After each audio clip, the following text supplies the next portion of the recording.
You know what you've been doing, don't you? You've been settling. You've been telling yourself that where you are right now is enough, that the small victories you celebrate in private are sufficient, that the comfortable routine you've built around your fears is actually success.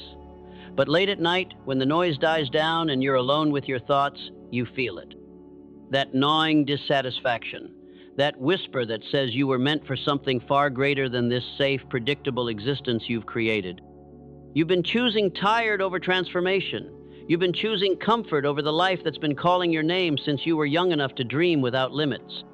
Every time you felt that pull toward something bigger, something that would demand everything you have to give, you found a reason to step back. You found a way to convince yourself that tomorrow would be better, that next month you'd be ready, that someday the stars would align perfectly for your breakthrough. But I'm here to tell you something that will change everything if you let it sink in deep enough to reach your core. You are not broken, you are not behind. You are not too old, too late, or too far gone. You are simply comfortable with being uncomfortable in the wrong direction. You've been training yourself to quit exactly when the real work begins, exactly when the ordinary person transforms into something extraordinary. What I'm about to share with you in the next few minutes is not another collection of pretty thoughts to make you feel better about staying where you are.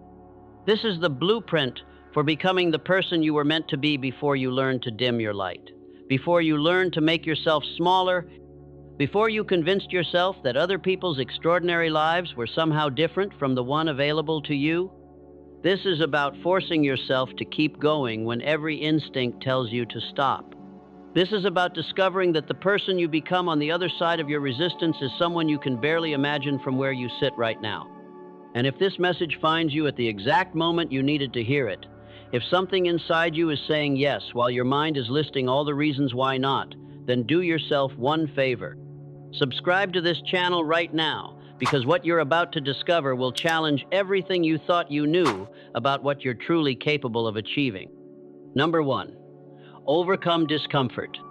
There's a moment that defines your entire life. It's not the moment you achieve success or fail spectacularly. It's the moment when your body screams tired, your mind whispers quit, and your soul feels the weight of every reason to stop. In that moment, most people listen to the loudest voice, the one that promises relief, the one that says tomorrow will be easier.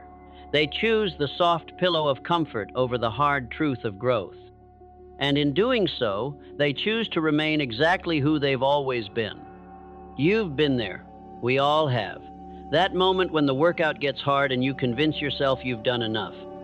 That moment when the business challenge feels overwhelming and you tell yourself you're not ready. That moment when the relationship requires difficult conversations and you choose silence instead. You've been choosing comfort over transformation so often that it's become your default setting, your automatic response to anything that demands more than you gave yesterday. But here's what I need you to understand with every fiber of your being. Discomfort is not your enemy. Discomfort is your greatest teacher, your most honest friend, your truest guide toward the person you're meant to become. When you feel that familiar urge to retreat, to find the easy way, to settle for less than what burns inside you, that's not a signal to stop. That's a signal that you're approaching the edge of your current self, the boundary where growth begins. Think of a butterfly struggling inside its cocoon. If you were to help it by cutting open that cocoon, you would kill it.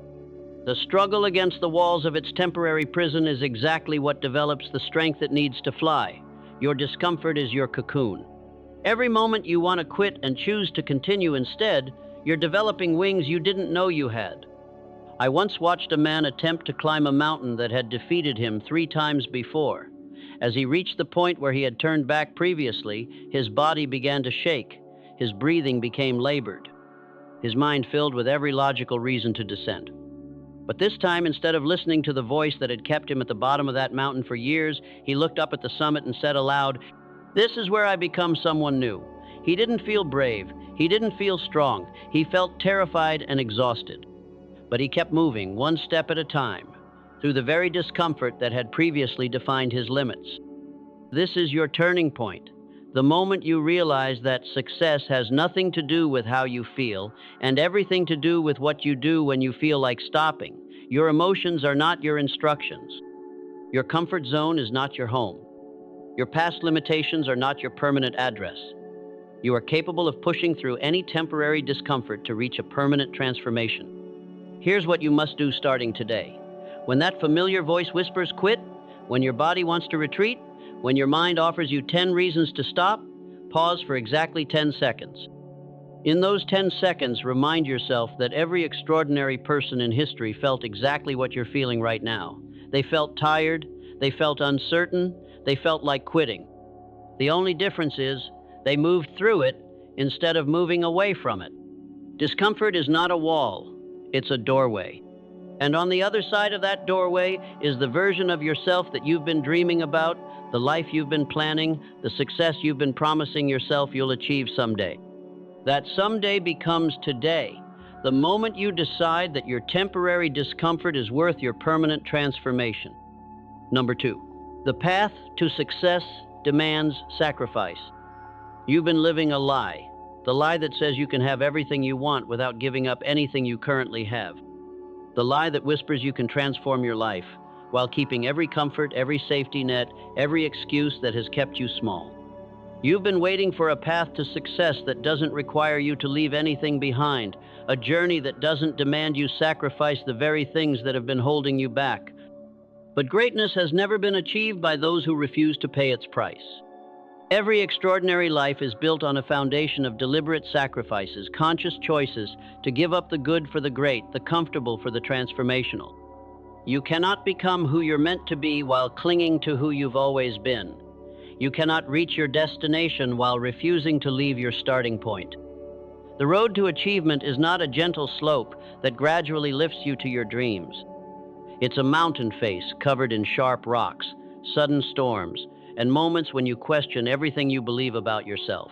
It demands that you sacrifice your need to be liked by everyone. It demands that you sacrifice your attachment to certainty. It demands that you sacrifice your fear of failure and your addiction to comfort. Most people see these demands and turn back before they've even begun. Consider Abraham Lincoln, a man who understood sacrifice, not as loss but as investment. He lost his job, watched the woman he loved die young, failed in business twice, suffered a nervous breakdown, and was defeated in 8 separate elections. Each loss could have been his excuse to give up, to retreat to a simple life where disappointment was impossible because dreams were abandoned. Instead, he chose to see each sacrifice as preparation for something greater than his temporary pain. When Lincoln finally reached the presidency, he faced the greatest test of all. The nation was tearing itself apart, and every decision demanded that he sacrifice something precious. Popular opinion, political alliances, even his own initial beliefs about how change should happen.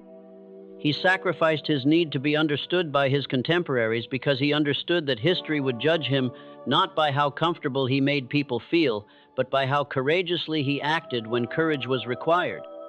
This is your moment of truth. You must choose between the path of least resistance and the path of greatest transformation. The easy road promises you safety, predictability, and the warm embrace of mediocrity. It offers you a life where you never have to risk everything, never have to disappoint anyone, never have to face the possibility of spectacular failure. But it also guarantees that you'll never discover what you're truly capable of achieving. The path to your dreams requires you to sacrifice your old identity. You must give up the story you've been telling yourself about your limitations. You must sacrifice your need for everyone's approval and your attachment to playing it safe. You must give up the luxury of waiting until you feel ready, until the circumstances are perfect, until you're guaranteed success. Start by identifying what you've been unwilling to sacrifice. What comfort, what habit, what relationship, what belief about yourself are you protecting at the cost of your transformation? Write it down. Look at it honestly. Then ask yourself this question: is this thing I'm protecting worth more than the life I'm meant to live? The universe rewards those who are willing to trade their smaller selves for their larger destiny. Every sacrifice you make in service of your growth is not a loss, but an investment in the person you're becoming. The pain you feel when you give up what's comfortable is the same pain a snake feels when it sheds its skin. Necessary, temporary, and absolutely essential for continued growth. Your dreams are not too big. Your current life is too small, and the bridge between who you are and who you're meant to become can only be built with the materials of conscious sacrifice and deliberate choice. Number 3, purpose as a driving force. You wake up every morning carrying a secret burden. It's the weight of living a life that doesn't match the vision that burns quietly in your heart.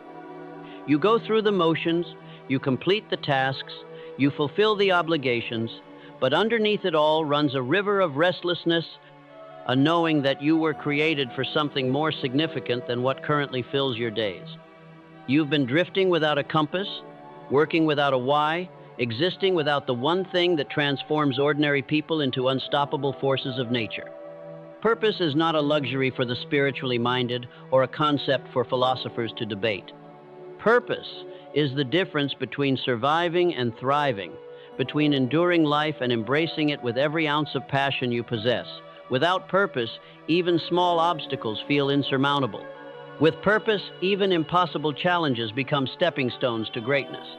Purpose is the fire that burns inside you when everything else goes cold, the voice that calls you forward when every other voice tells you to retreat. When you operate without clear purpose, life becomes a series of random events, a collection of days that blur together into weeks, months, and years of unfulfilled potential.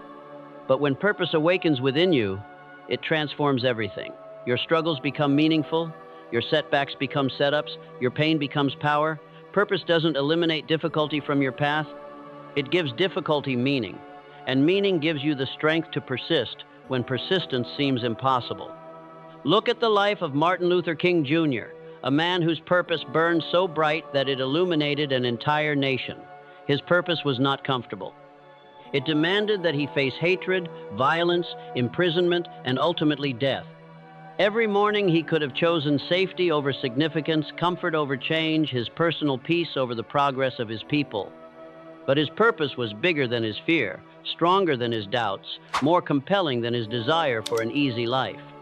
When King stood before hundreds of thousands of people and declared his dream, he wasn't just sharing a vision.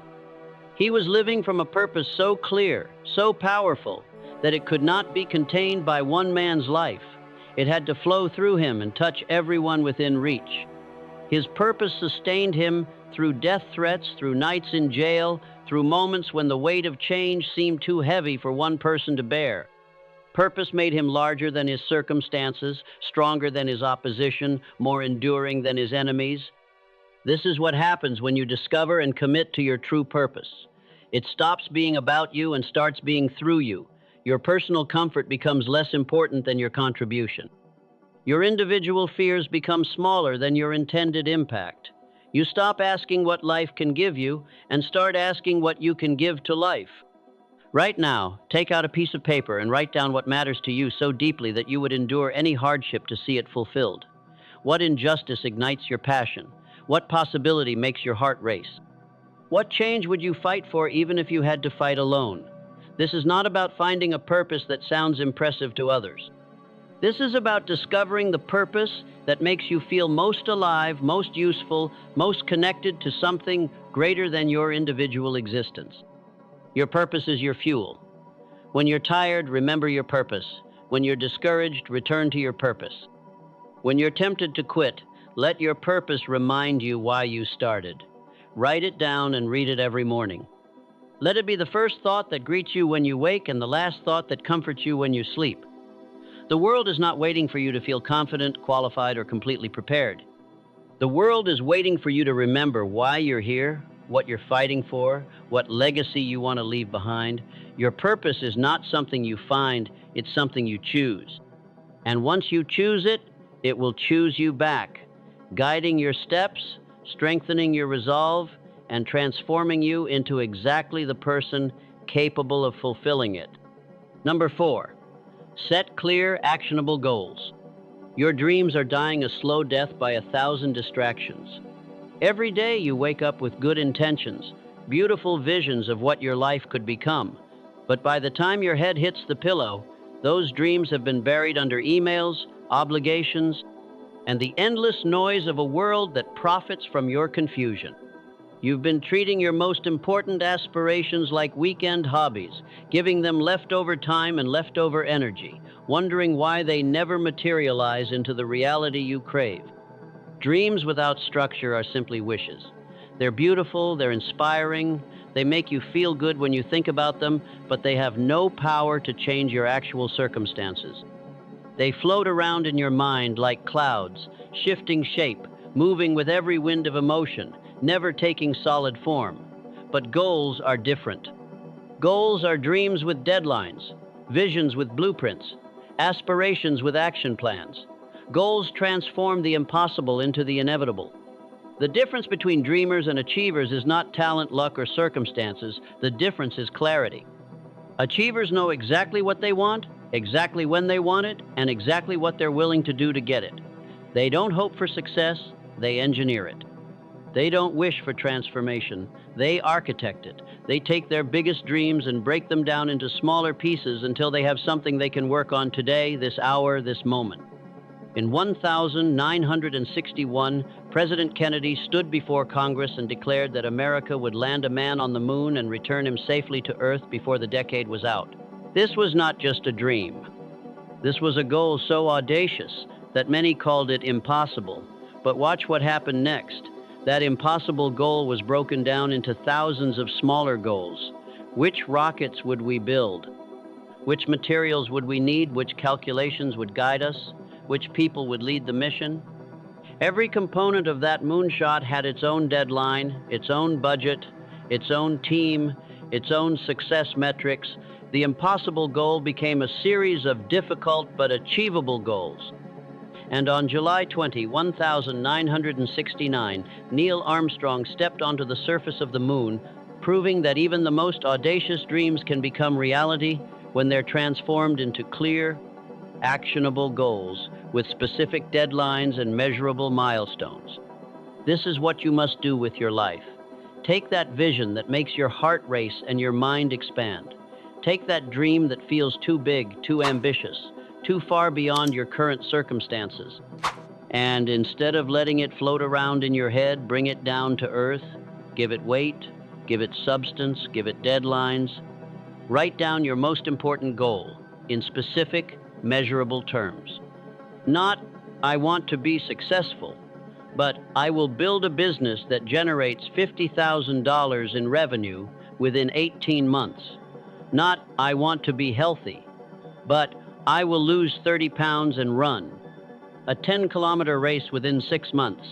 Not, I want to be happy, but I will develop 3 meaningful relationships and pursue 2 activities that bring me joy within the next year. Now take that goal and work backwards. What would have to happen in the final month for you to achieve it?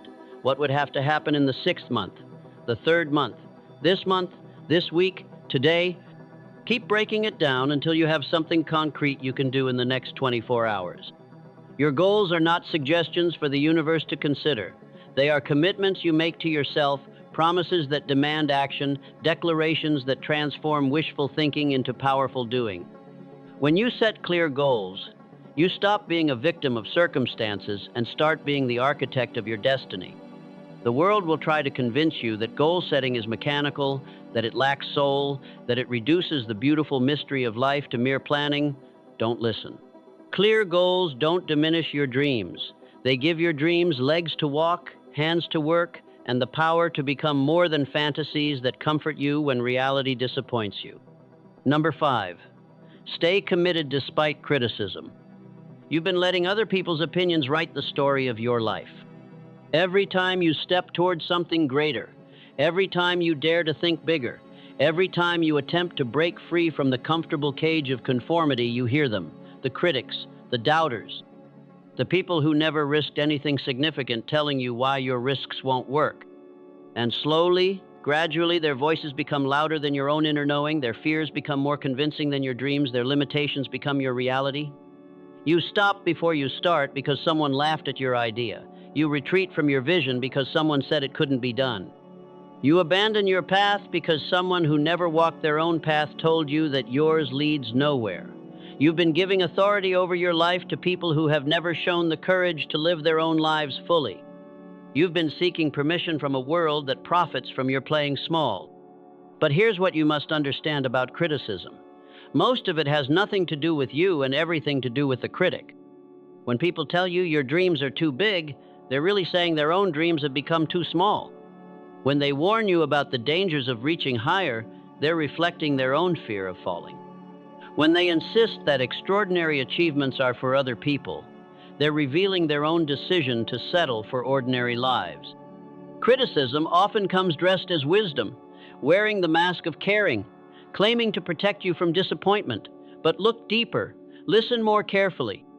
The people who tell you to be realistic are often the ones who gave up on their own unrealistic dreams. The ones who warn you about failure are often those who stopped trying after their first setback. They're not trying to hurt you. They're trying to make their own choices feel less like giving up and more like growing up.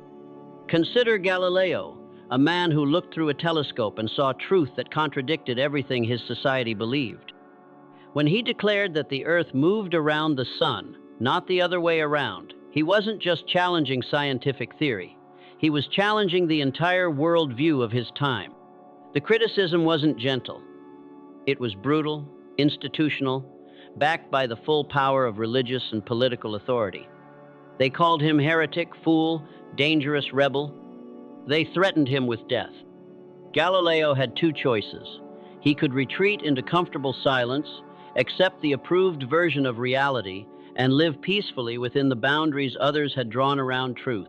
Or he could stand firm in what he had observed, what he knew to be accurate, regardless of how many voices rose against him. He chose truth over comfort, knowledge over approval, progress over popularity.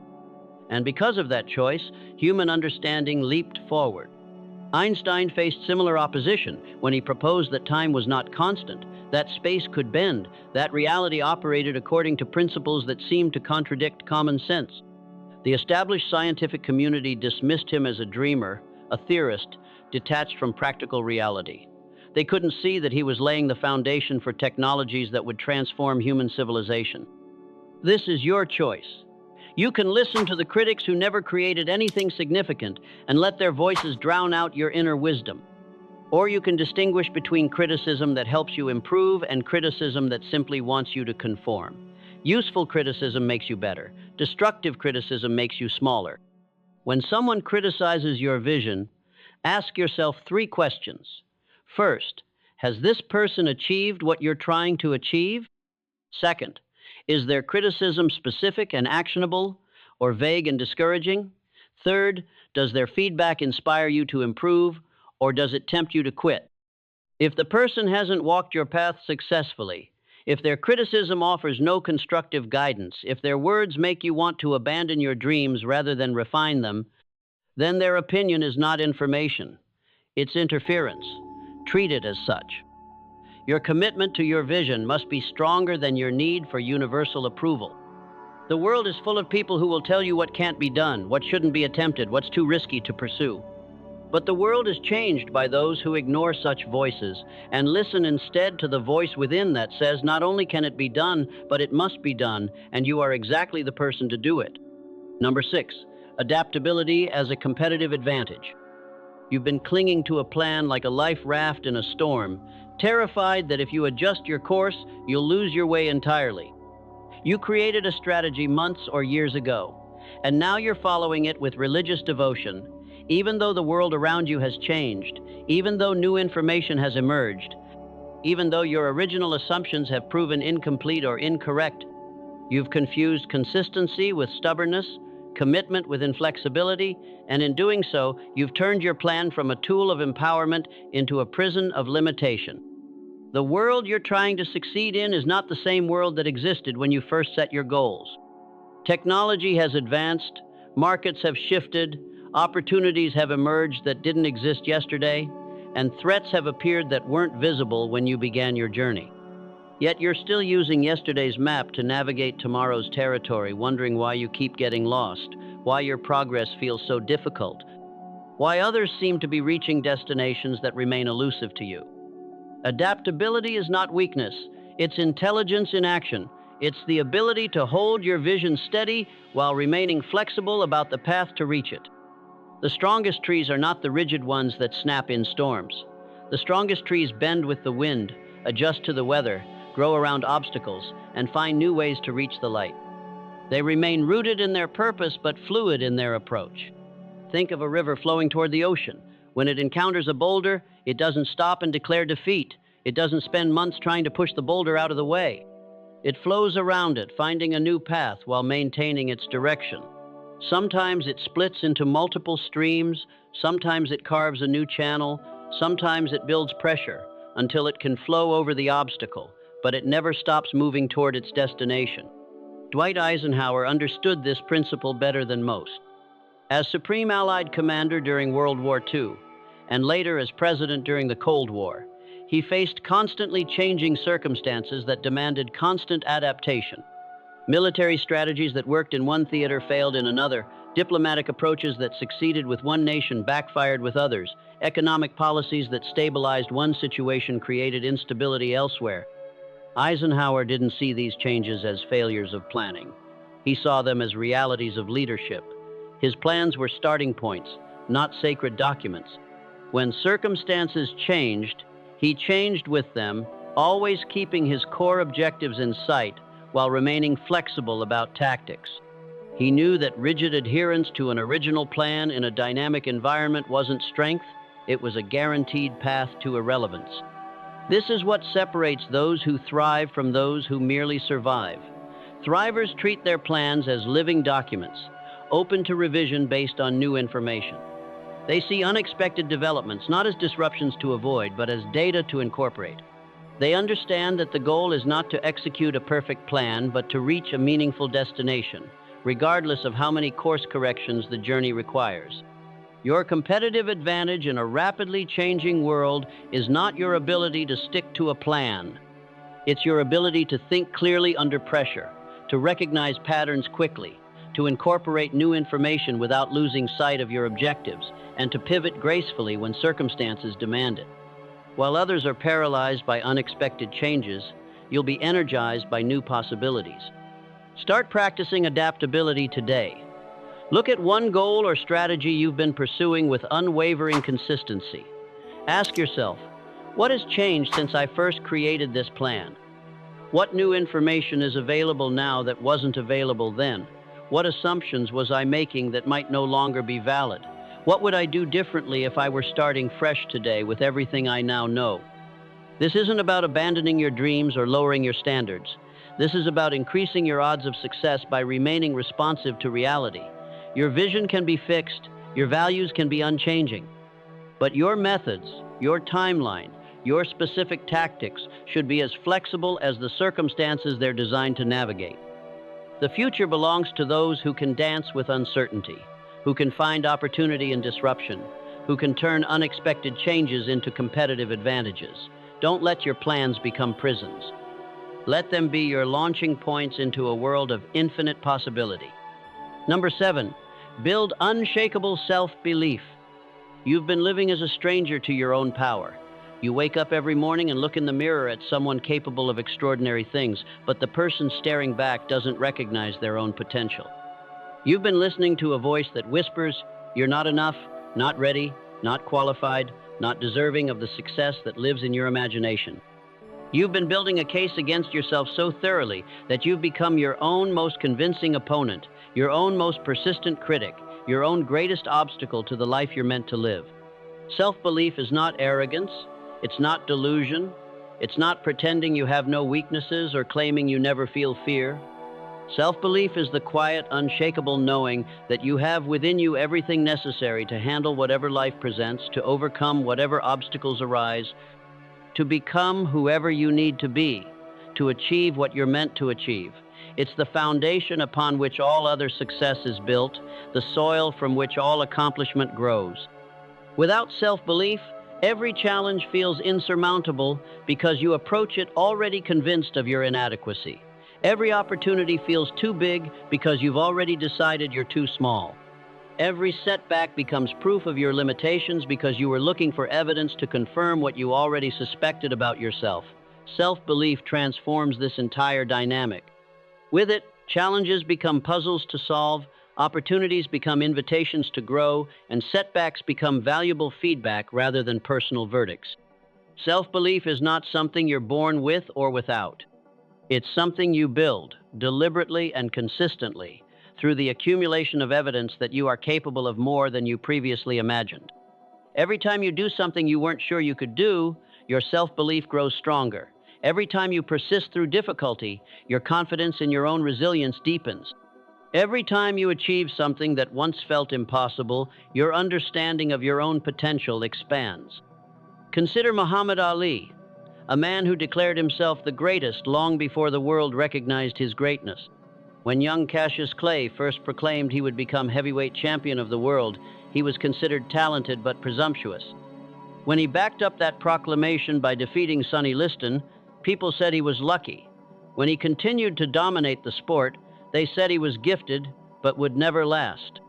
But Ali's belief in himself never wavered, even when the world turned against him, even when his career was interrupted by principles that cost him years of prime fighting time. Ali's self-belief wasn't based on external validation. It was based on an internal knowing that ran deeper than circumstances, stronger than opposition, more durable than temporary defeats. He believed in his greatness when he was unknown. He believed in his greatness when he was unpopular. He believed in his greatness when he was stripped of his titles. His belief wasn't conditional on the world's agreement. It was the unshakable foundation that allowed him to perform at levels that seemed impossible to everyone else. This is what you must cultivate within yourself. Not the belief that you're better than others, but the belief that you're capable of becoming the best version of yourself. Not the arrogance that assumes success is guaranteed, but the confidence that knows you can handle whatever results from your efforts. Not the delusion that ignores your current limitations, but the vision that sees beyond them to who you're becoming. Start building unshakable self-belief by keeping a daily record of your wins. Not just the big victories, but the small ones.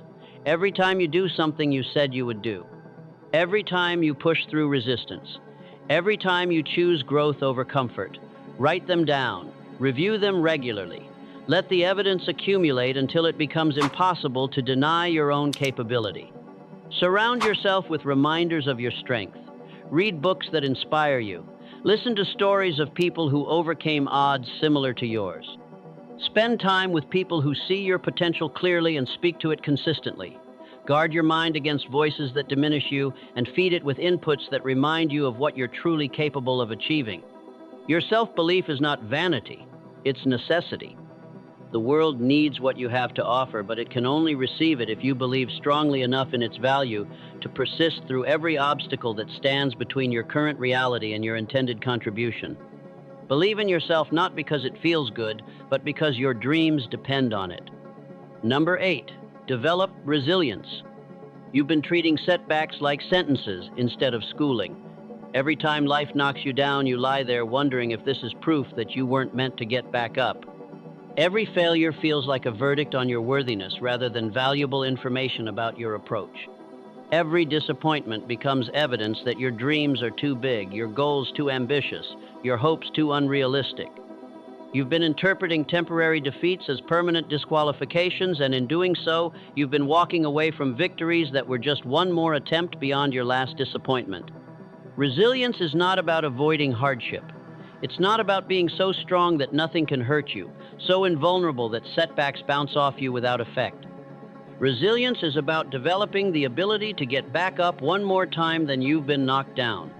It's about learning to see every fall as preparation for a stronger stance, every failure as tuition paid toward a more valuable education, every setback as a setup for a more meaningful comeback.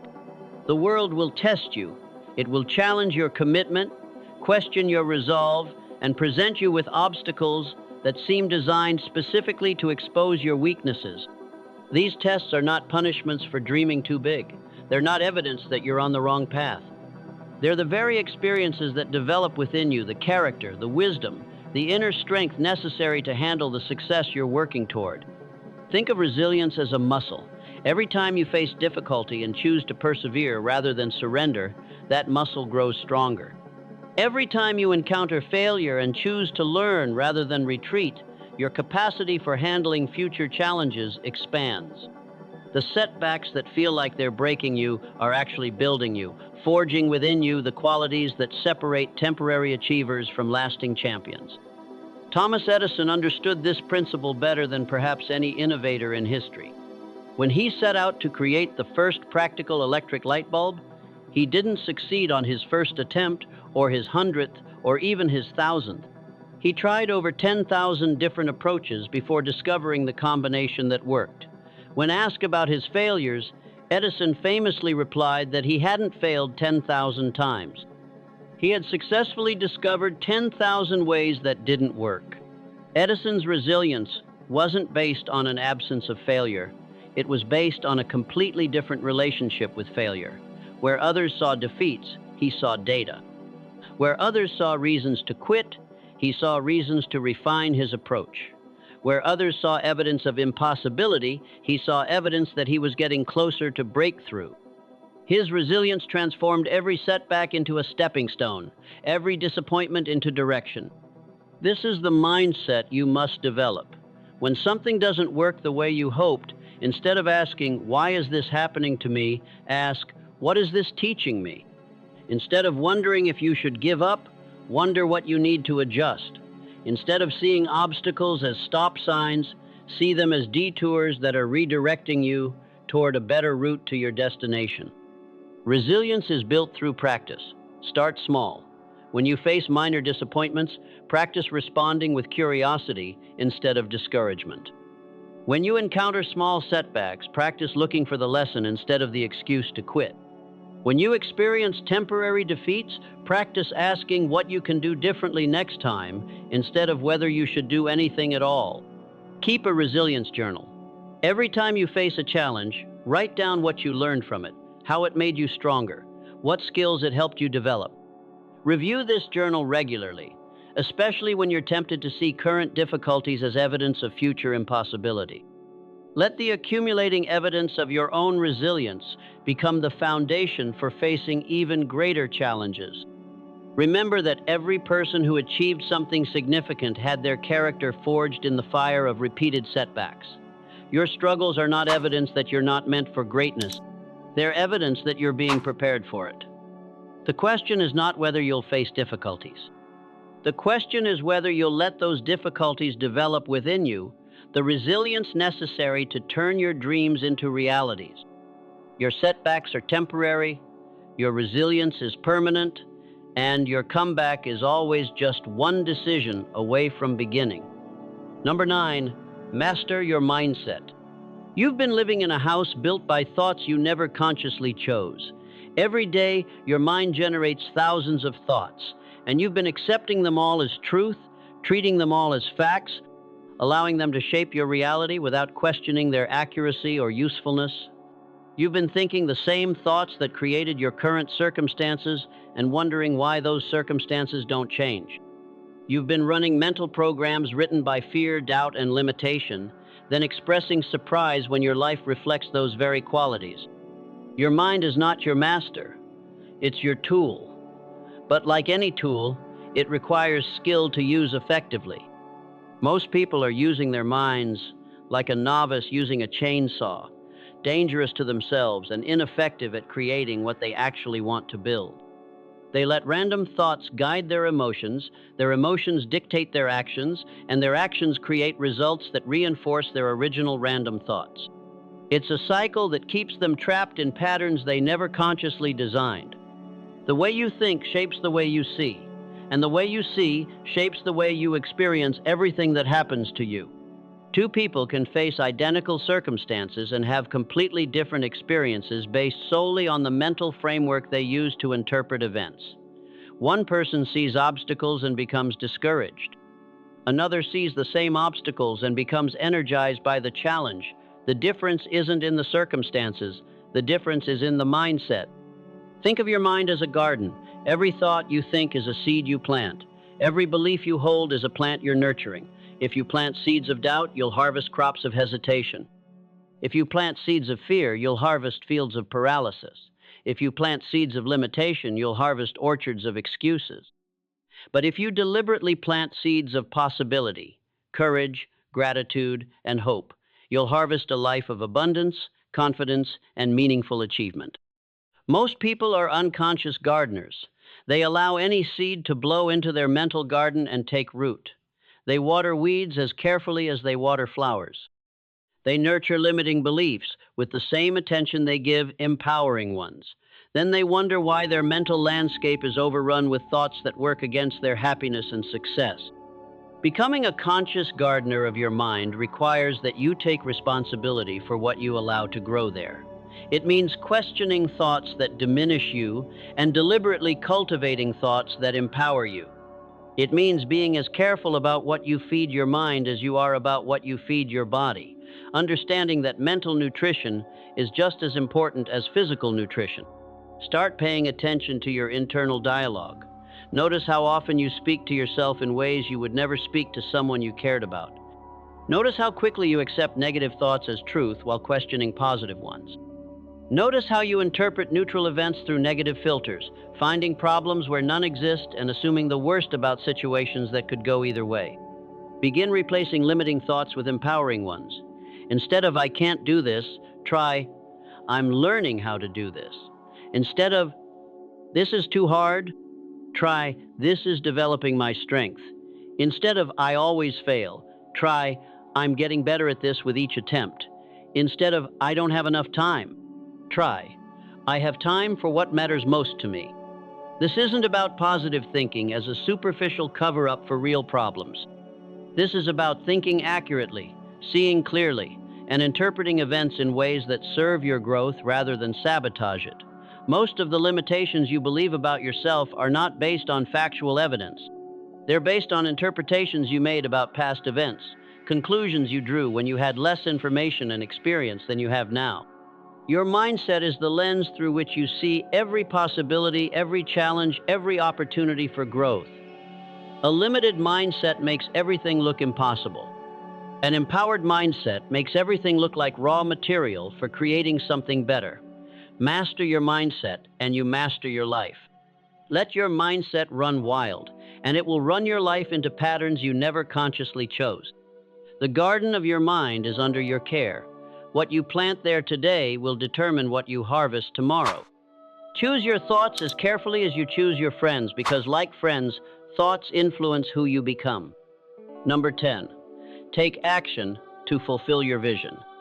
You've been living in the comfortable gap between dreaming and doing. You have notebooks filled with brilliant ideas, plans that could change your life, visions that make your heart race when you imagine them becoming reality. You've spent hours, maybe years, perfecting your strategy, researching your options, waiting for the perfect moment when all conditions align and success is guaranteed. But while you've been planning, life has been passing. While you've been preparing, opportunities have been disappearing. While you've been thinking, others have been doing. The world does not reward the best ideas, it rewards the best ideas that are acted upon. Your vision, no matter how brilliant, innovative, or necessary, has no power to change anything until it moves from the realm of possibility into the realm of action. Dreams that remain only dreams become sources of frustration, reminders of what could have been rather than celebrations of what you achieved. You've been waiting for certainty in an uncertain world, for guarantees in a universe that offers none, for perfect conditions in a reality that specializes in imperfection. You've been telling yourself that you're not ready, that you need more time, more money, more knowledge, more contacts, more something before you can begin. But readiness is not a feeling you wait for. Readiness is a decision you make. The gap between where you are and where you want to be can only be bridged by action. Not perfect action, not flawless action, not action that guarantees success, but action that generates momentum, provides feedback, and creates the possibility for course correction. The first step doesn't need to be perfect. It needs to be taken. Every extraordinary achievement in human history began with someone taking action before they felt ready, before conditions were perfect, before success was assured. They began with incomplete information, inadequate resources, and uncertain outcomes. But they began. And in beginning, they set in motion forces that could never have been activated by planning alone. Action creates clarity in ways that thinking never can.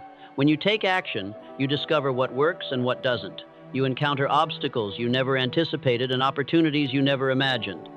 You develop skills you didn't know you needed and strengths you didn't know you possessed.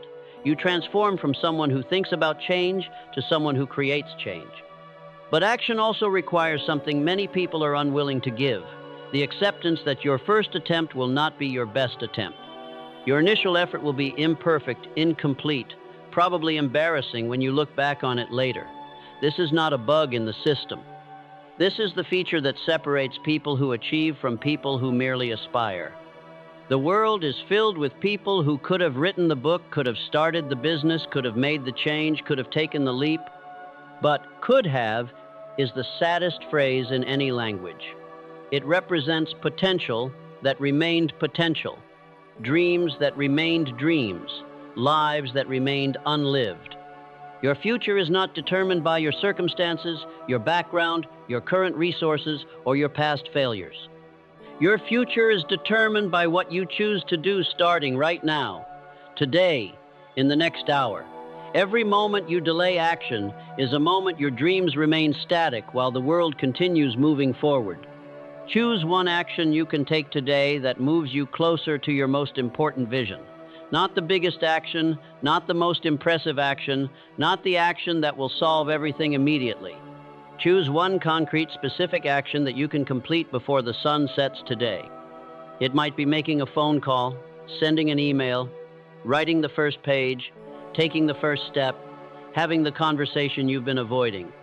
Then tomorrow, choose another action, and the day after that, another.